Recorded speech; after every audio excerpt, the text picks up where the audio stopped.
के साथ एमपी और यूपी में सीटों के बंटवारे का ऐलान करने के बाद अब कांग्रेस और आप के बीच भी सीट बंटवारे पर सहमति बन गई है। अब इसका कभी भी ऐलान हो सकता है।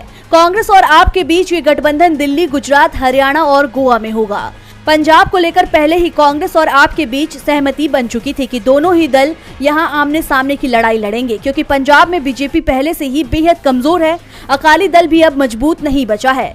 राज्य में कांग्रेस और आप के बीच ही मुख्य मुकाबला है। ऐसे में दोनों ही दल पंजाब को छोड़कर बाकी जगह मिलकर चुनाव लड़ने को तैयार हो गए हैं और जिस फॉर्मूले पर सहमति बनी है उसमें दिल्ली में कांग्रेस 3 और आप 4 सीटों पर चुनाव लड़ेगी। दिल्ली में कांग्रेस के खाते में पूर्वी दिल्ली, चांदनी चौक और उत्तर पूर्व दिल्ली की सीट आई है। दिल्ली में कांग्रेस को 3 सीट देने के बदले में आपने कांग्रेस से 3 राज्यों की 4 सीटें मांग ली है, जिसमें गुजरात से 2, हरियाणा और गोवा से 1-1 सीट कांग्रेस आपको देगी। ये समझौता दोनों ही दलों के लिए फायदेमंद साबित होगा, क्योंकि गुजरात और गोवा के विधानसभा चुनावों में आपने ही कांग्रेस को सबसे ज्यादा नुकसान पहुंचाया था। ऐसे में साथ मिलकर चुनाव लड़ने से दोनों ही दलों को फायदा होगा। साथ ही दिल्ली में आप और कांग्रेस दोनों का वोट बैंक एक ही है।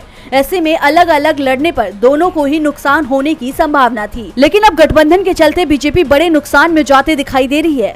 2019 में बीजेपी ने दिल्ली, गुजरात और हरियाणा की सभी सीटें जीत ली थी, लेकिन अब कांग्रेस और आप के गठबंधन के चलते बीजेपी के लिए आधी सीटें बचाना भी मुश्किल दिखाई दे रहा है। जिस तरह से अब इंडिया गठबंधन में सीटों के बंटवारे में तेजी आई है, उससे बीजेपी के खिलाफ पूरे देश में 400 सीटों पर सीधी लड़ाई का मैदान तैयार हो रहा है, जिससे बीजेपी को 100 सीटों के अंदर समेटने की इंडिया की रणनीति कामयाब होने की उम्मीद भी बढ़ती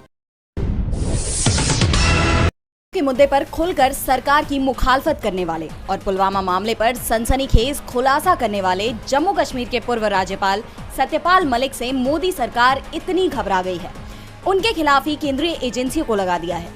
सत्यपाल मलिक ईवीएम के मुद्दे पर जंतर मंतर विरोध प्रदर्शन में शामिल होने वाले थे।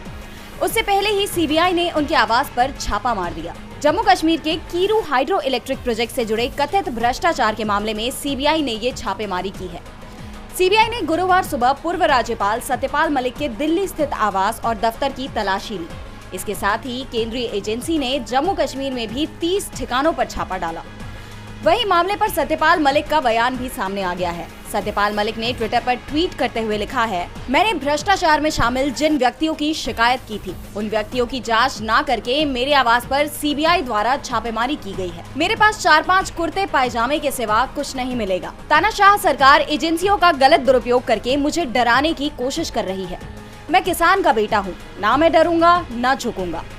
अब जिस तरह से पूर्व राज्यपाल ने मोदी सरकार पर डराने धमकाने का आरोप लगाया है, साफ तौर पर सरकार घिरती हुई नजर आ रही है। चुनाव से पहले विरोधियों पर शिकंजा कस रही सरकार की बौखलाहट भी अब सरकार की तानाशाही के चर्चे आम हो गए हैं। अब देश विदेश में मोदी सरकार की करतूतों का भांडा फूट गया है। मोदी सरकार देश में लोगों की अभिव्यक्ति की आजादी छीनने का काम कर रही है। सरकार के खिलाफ बोलने वालों के अकाउंट्स पर बैन लगवा रही है।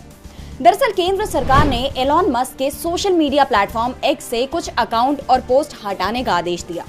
एक्स ने अपने ग्लोबल गवर्नेंस अफेयर्स अकाउंट के माध्यम से बताया, भारत सरकार ने कार्यकारी आदेश जारी किए हैं, जिसमें कुछ एक्स अकाउंट खातों और पोस्टों की कार्रवाई करने की बात कही गई है। साथ ही सख्त चेतावनी भी दी गई है। इस आदेश के बाद एक्स ने इन खातों और पोस्टों को केवल भारत में रोक दिया है। इसके साथ ही प्लेटफॉर्म ने यह भी कहा कि हम इससे सहमत नहीं हैं, इसलिए ये पोस्ट और अकाउंट सिर्फ भारत में नहीं दिखेंगे। हमारा मानना है कि अभिव्यक्ति की स्वतंत्रता सभी को मिलनी चाहिए।